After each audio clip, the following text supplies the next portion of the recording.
Salut à toutes et à tous, bienvenue dans cette nouvelle vidéo. Vidéo un petit peu particulière puisqu'on va s'attaquer aujourd'hui aux fondamentaux de l'analyse technique. Donc moi sur ma chaîne c'est principalement de l'analyse technique que je fais. Donc aujourd'hui je vais essayer de vous donner 2-3 clés pour essayer de faire vos propres analyses assez simplement au tout début du mois.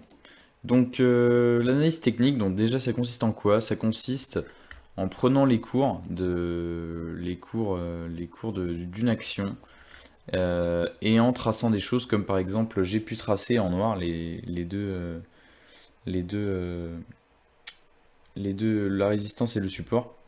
Donc, euh, donc en fait un point est pertinent, on dit ça c'est un tracé donc, et un point est pertinent quand il touche au moins minimum deux fois. Donc là on voit qu'il y allait deux fois presque, une troisième fois pas très loin, une quatrième fois. Et ici, on voit que le support, il a tenu donc une fois, deux fois, trois fois, et ici.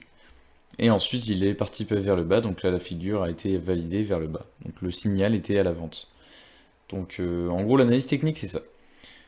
Donc les principaux indicateurs qu'on utilise en analyse technique, donc de 1, c'est les moyennes mobiles. Donc les moyennes mobiles, c'est la moyenne des cours sur plusieurs périodes. Donc moi, personnellement, ce que j'utilise, c'est la 200 jours, donc ça fait une moyenne mobile long terme.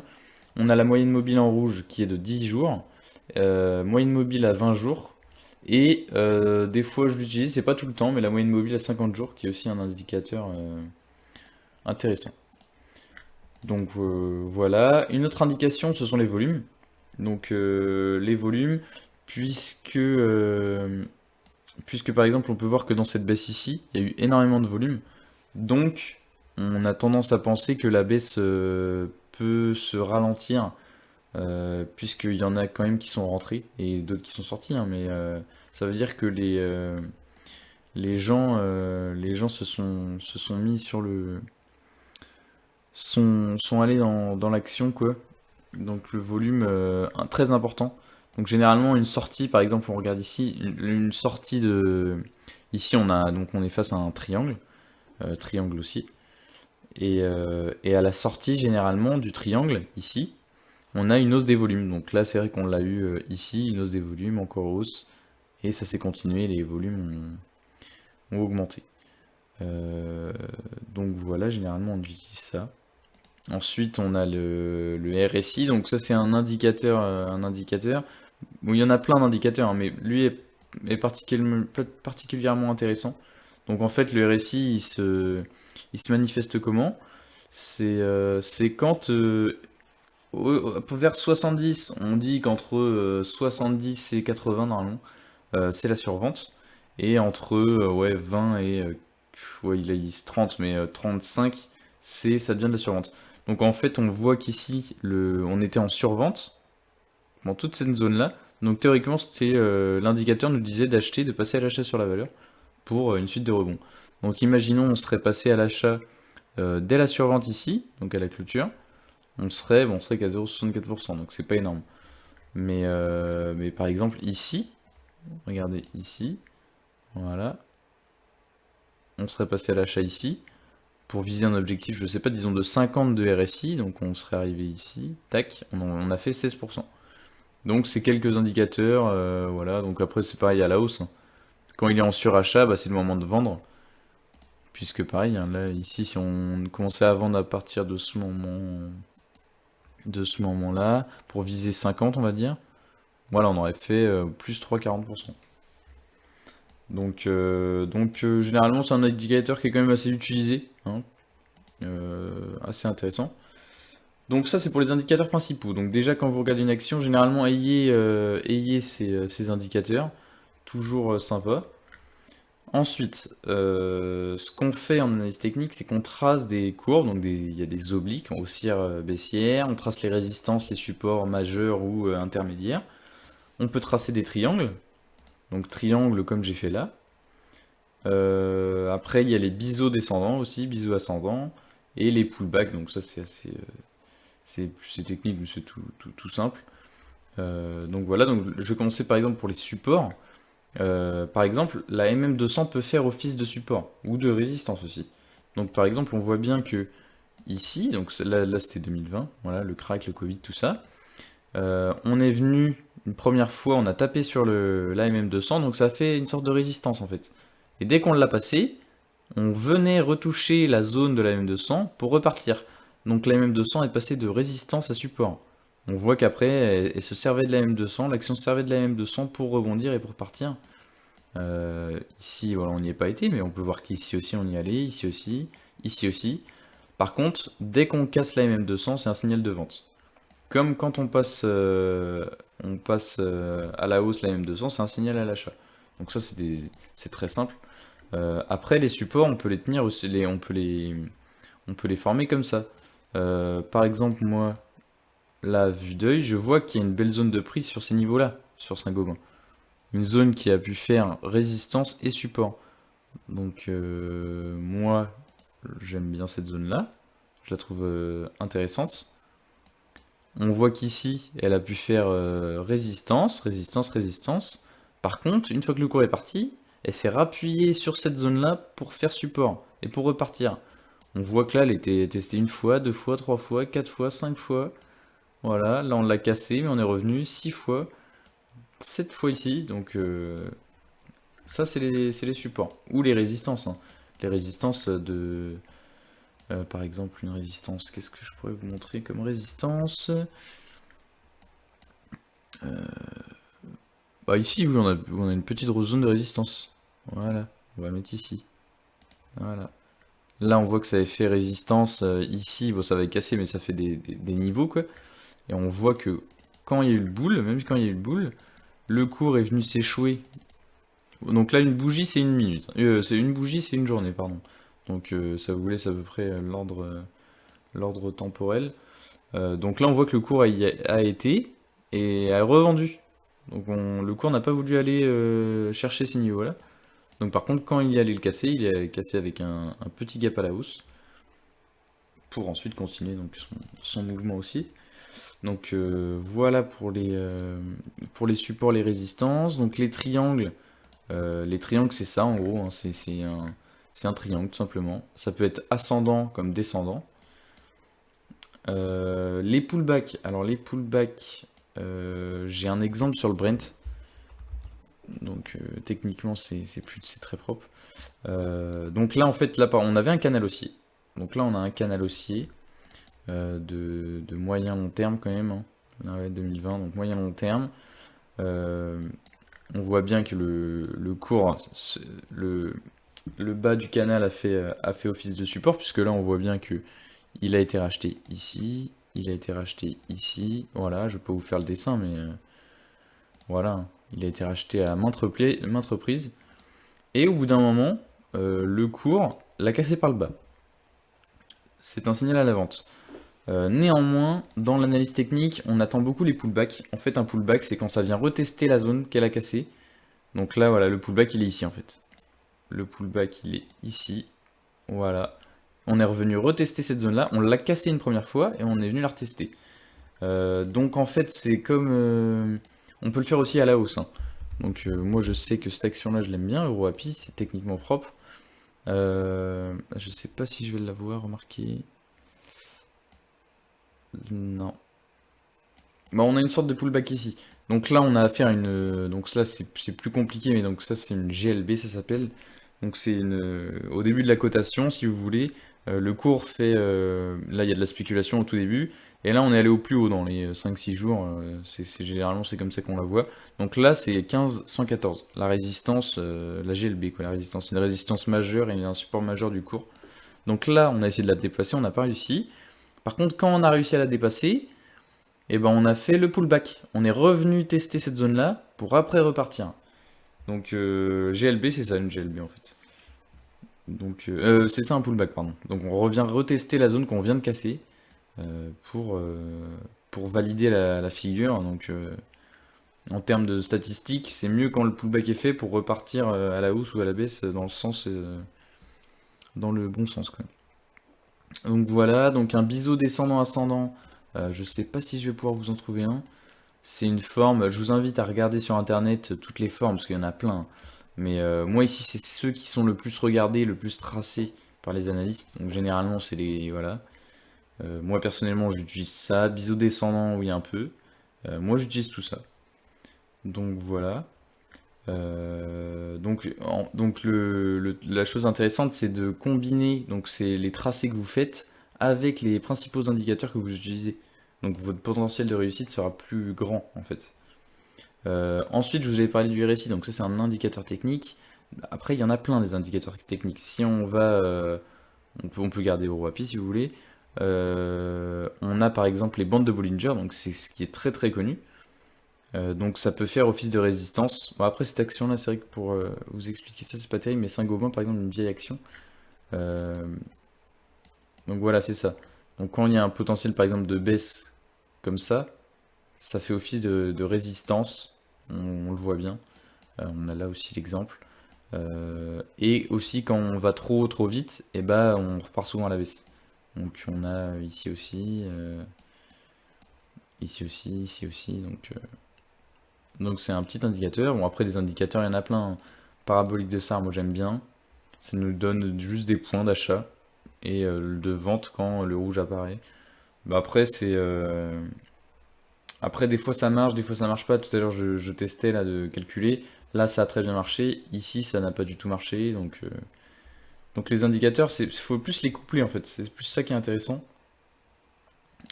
Sinon on a la MACD, alors attendez pardon. Donc la MACD, donc pareil, hein, c'est un indicateur. Dès que la zone, dès que la courbe bleue passe au-dessus de la courbe rouge, c'est un moment d'achat. Donc ici théoriquement c'est le moment d'achat. Donc pour l'instant si vous suivez le trade, on dit que vous l'achetez au plus haut, hein, de la bougie généralement. Et puis bah là pour l'instant vous êtes à 9%. Mais jusqu'à ce que la ligne bleue retourne en dessous de la ligne rouge. Donc théoriquement, des fois c'est pas très valable, hein. Attendez, on va tester, mais imaginons sur cette hausse là, on le prend là, ici, le plus bas, allez, on perd 2%. Euh, Imaginons ici, ici, pardon.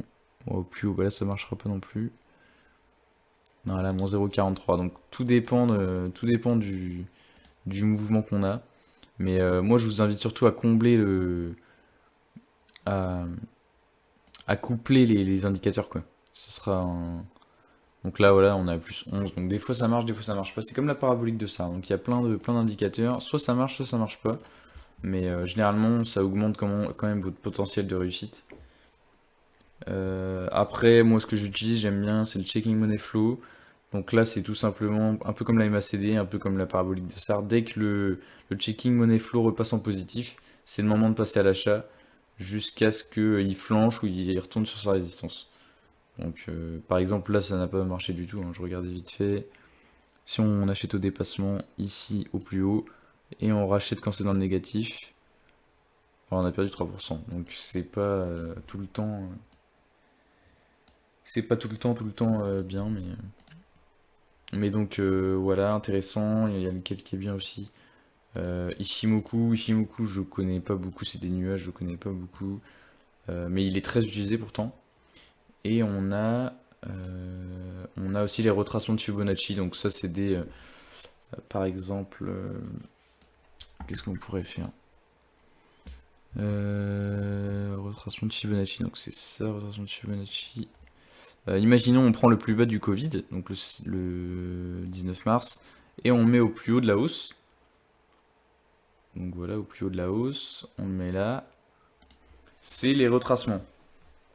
Donc c'est-à-dire que là, on est venu, là, on est allé sur une zone de résistance ici, puisque le cours est reparti.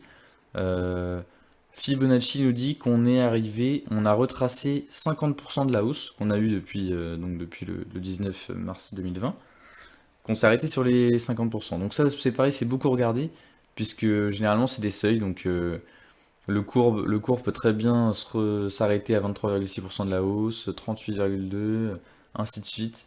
Donc ça fait des résistances majeures. Donc ça, moi personnellement, je l'utilise pas énormément, mais c'est un indicateur intéressant et très utilisé, donc toujours à regarder, puisque si plus c'est utilisé, plus les indicateurs sont utilisés, plus les cours vont réagir en fonction de ces indicateurs-là, quoi. Donc toujours intéressant.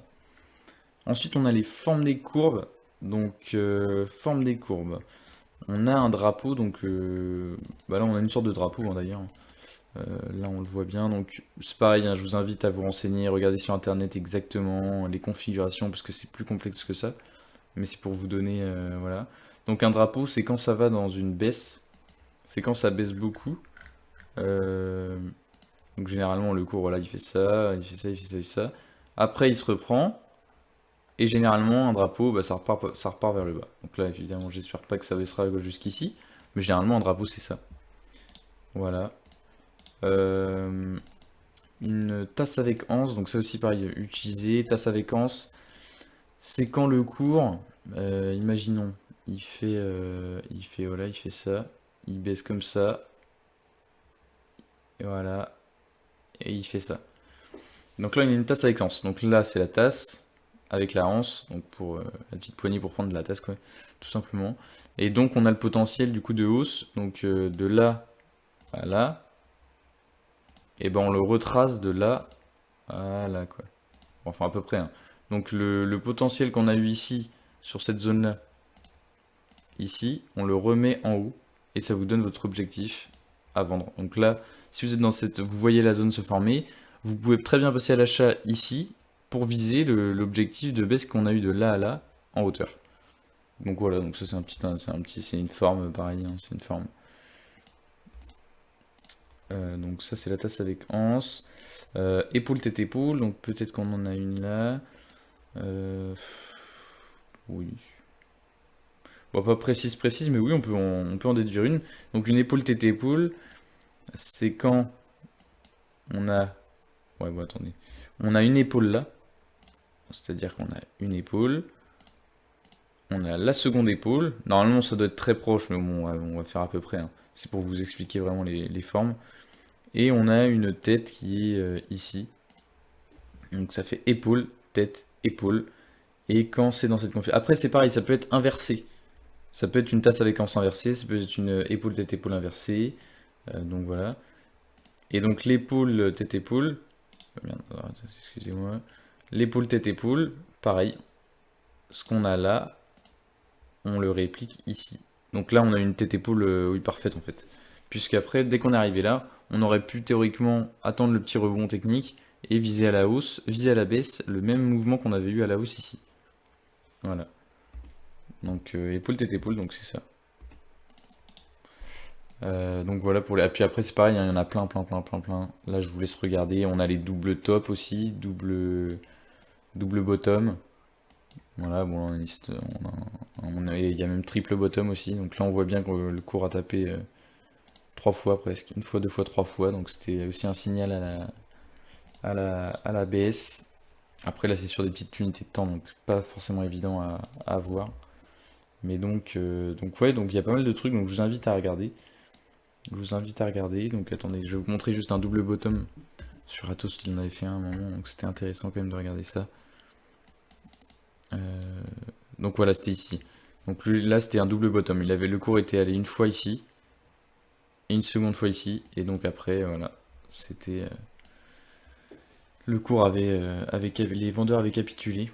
Enfin bon, sur une petite zone puisqu'après on a eu cette zone cassée. Donc là par exemple c'était un passage à la. Après ça c'est le money management, c'est différent, mais je vais vous en parler quand même.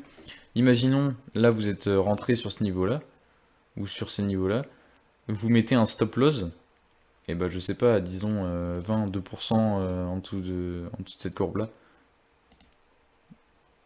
Ouais, 3%, bon, on va dire, on peut le monter, on s'en fout.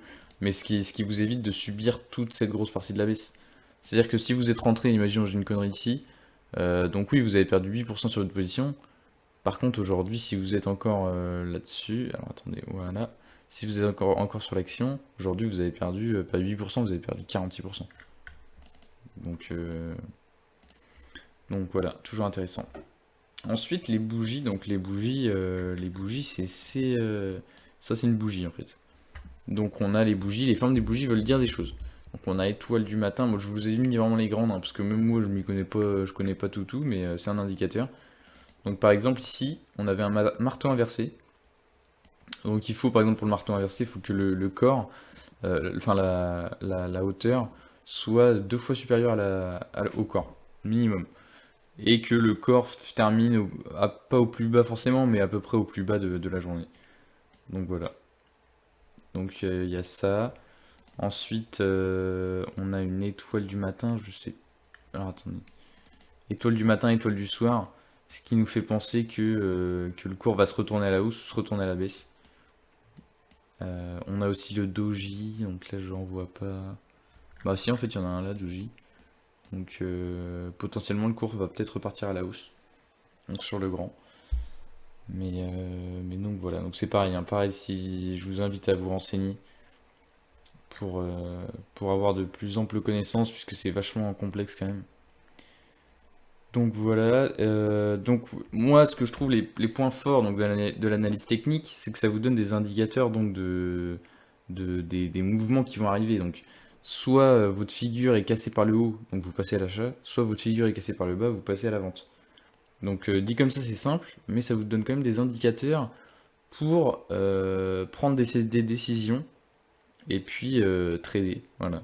Donc évidemment c'est pas tout le temps fiable, mais si vous couplez les indicateurs principaux, vos tracés, quelques indicateurs secondaires, suffit qu'on soit dans qu'il y ait des belles bougies de retournement et puis des belles courbes, des belles formes, bah vos chances sont augmentées énormément. Donc voilà. Par contre, les points faibles, donc c'est peu fiable. J'ai mis peu fiable quand les marchés sont bire ou boule, effectivement, puisque si vous jouez à la baisse quand le marché grimpe énormément, énormément, bah même quand les figures cassent à la baisse, et bah généralement le marché porte tellement toutes les actions que l'action peut remonter. Et puis bah pareil à la hausse. Donc par exemple, on regarde sur le CAC 40. euh, quand le CAC 40 se prend une grosse claque, la plupart des actions se prennent des claques. Donc, durant cette grosse baisse-là, bah, en analyse technique, il n'y avait pas grand-chose à faire puisque tout baisse. Donc, on n'a pas énormément de retournements. Donc, c'est moins évident, quoi. C'est moins évident. Après, on a des retournements à la baisse aussi, hein, mais, euh, mais pas du tout évident de ce côté-là. Et peu fiable sur les petites caps. Donc, les petites caps, c'est les petites capitalisations. Donc, effectivement, quand on est face à des actions très peu tradées par ces gens-là, bah on a des petites zones de résistance qui se forment, mais c'est pas par exemple. Le volume et le capital échangé, c'est pareil, hein. Mais donc là, on a 29 000 de volume, mais moi je mets le capital échangé puisque ça donne une indication d'argent qui est émis sur le titre quoi, par jour, quoi. Donc là, on sait qu'il y a 152 000 euros d'échangés par jour sur le titre, enfin, du moins sur la journée de vendredi. On va pas rentrer avec 100 000 euros de position. Parce qu'on sait que le cours va varier énormément suivant notre position. Donc pareil, ça faut faire attention. Et donc le cours peut vite changer, quoi. Si vous rentrez avec 100 000 euros, ça va partir énormément à la hausse. Alors que pourtant, techniquement, il n'y avait rien qui présageait une hausse. Donc c'est pour ça que je vous dis, les petites capitalisations, forcément, c'est moins évident. Après, il y en a quand même qui sont tradés, des petites capitalisations. Donc voilà. Ça, faut plus se fier au volume, donc au capital échangé, quoi, pour voir si dans des journées il y a des gros gros volumes, au moins vous savez que c'est un peu tradé, que c'est surveillé par des gérants et tout ça, quoi. Donc voilà. Donc je pense que j'ai tout dit. Après, je vais vous prendre un exemple. Bon, EuroAPI, je vous l'ai déjà montré, hein. EuroAPI, moi c'est une action que j'aime bien. Mais donc par exemple, moi voilà, au tout début, bon, moi j'avais la GLB, j'avais tracé ce support-là. J'en ai deux. Voilà. On voit que ce support-là, par exemple, il a tenu un nombre de fois impressionnant. Une fois, deux fois, trois fois, quatre fois, cinq fois, six fois, sept fois, huit fois. Donc si vous êtes rentré à chaque fois que le cours est allé se poser sur le support, bah, vous avez fait plein d'allers-retours, vous avez fait pas mal de bénéfices. Cette oblique, c'est pareil, hein. Une fois, deux fois, trois fois, quatre fois, cinq fois, six fois. Donc c'est plutôt propre. Plutôt propre. Donc voilà, tout simplement. Moi, je l'ai couplé cette action avec des triangles. Donc là, on a des beaux triangles donc, qui ont été cassés à la hausse. Donc là, on arrive à la fin bah, de celui-ci. Cette oblique est morte. Ce triangle-là est mort. Par contre, ce triangle-là, il est bon. Personnellement, j'ai pris une petite louche d'ailleurs, voilà, spéculative là-dessus. Puisque quand vous voyez que l'action, déjà, il n'y a pas de problème de volume, échangés, on est à 4 millions d'euros d'échangés. Donc c'est très très bien. Et puis c'est surtout très tradé, hein. On voit que les gens rachètent à ces niveaux-là. Donc potentiellement, vous vous trompez pas trop, quoi. Moi je sais que mon PRU est à peu près là, un peu en dessous. Ça me fait un potentiel de baisse de 1,20. Donc c'est presque cadeau. C'est presque cadeau pour un potentiel. Moi déjà c'est 16,80, je vise minimum. 16,80. Voilà. 5,20. Bon, il était là, je suis bête. 5,20 ou 7, quoi. Donc le ratio gain-risque est bon. Donc ça c'est pareil, ça c'est plus du money management. Donc je songerai à vous faire peut-être une vidéo là-dessus, puisque c'est vrai que c'est intéressant quand on fait de l'analyse technique. C'est important de ne pas rentrer avec tout son portefeuille dans une seule valeur. Mais bon, écoutez, pour l'instant, je vous ai expliqué quelques bases donc, de l'analyse technique. Donc moi, je vous pousse, hein, à vous former, à vous aider, à utiliser des petits logiciels comme ça qui peuvent vous aider, à former vos trucs. Et c'est en faisant qu'on apprend, hein, de toute façon. Donc là, oui, Sanofi. Donc là, ça a cassé par le bas, mais je voulais vous montrer un truc. Moi, j'en avais tracé une. Donc voilà, donc là, on avait une belle oblique que j'avais tracée. Alors attendez, je fais juste du ménage. Mon dernier exemple, hein, que je vous montre. Voilà. Hop. Voilà, donc là on avait un triangle qui était pour moi intéressant. Qui était pour moi intéressant, puisque là il était passé 4, le cours avait fait résistance 4 fois dessus, et le cours avait fait support 2 fois dessus. Donc le cours après s'est cassé la gueule. Donc ça on est d'accord. Par contre, si vous auriez suivi le triangle, et que vous aviez mis un stop, disons, à 2% du triangle. Donc voilà, donc 2%, voilà, on va dire ici. Donc votre stop serait à ce niveau-là. Voilà. Ça vous aurait évité de perdre aujourd'hui 9,6%. Vous avez perdu que 2%. Donc c'est ça le money management, quoi. Et ainsi que l'analyse technique, hein, ça vous aide à ne pas perdre trop d'argent puisque vous achetez sur des niveaux clés, quoi. Donc vous mettez un stop assez clair dans votre tête où vous le mettez. Et puis comme ça au moins vous êtes sûr de ne pas perdre trop, quoi. Donc voilà, donc toujours intéressant. Après pareil, hein, si vous êtes rentré sur le bas du support en visant la hausse, bah, vous revendez là tout simplement. Vous pouvez trader aussi dans la zone, dans la forme. Vous n'êtes pas obligé d'attendre la sortie du triangle par le bas ou par le haut pour prendre une décision. Donc écoutez, voilà. Bon, écoutez, bah, j'espère que cette vidéo vous aura plu. J'espère que ça vous a ouvert un peu les yeux sur les manières d'analyser techniquement les cours d'une action. Moi, je vous dis à bientôt donc pour de nouvelles vidéos. Je vous laisse vous abonner, mettez des likes. Et puis je vous dis à bientôt. Allez, ciao!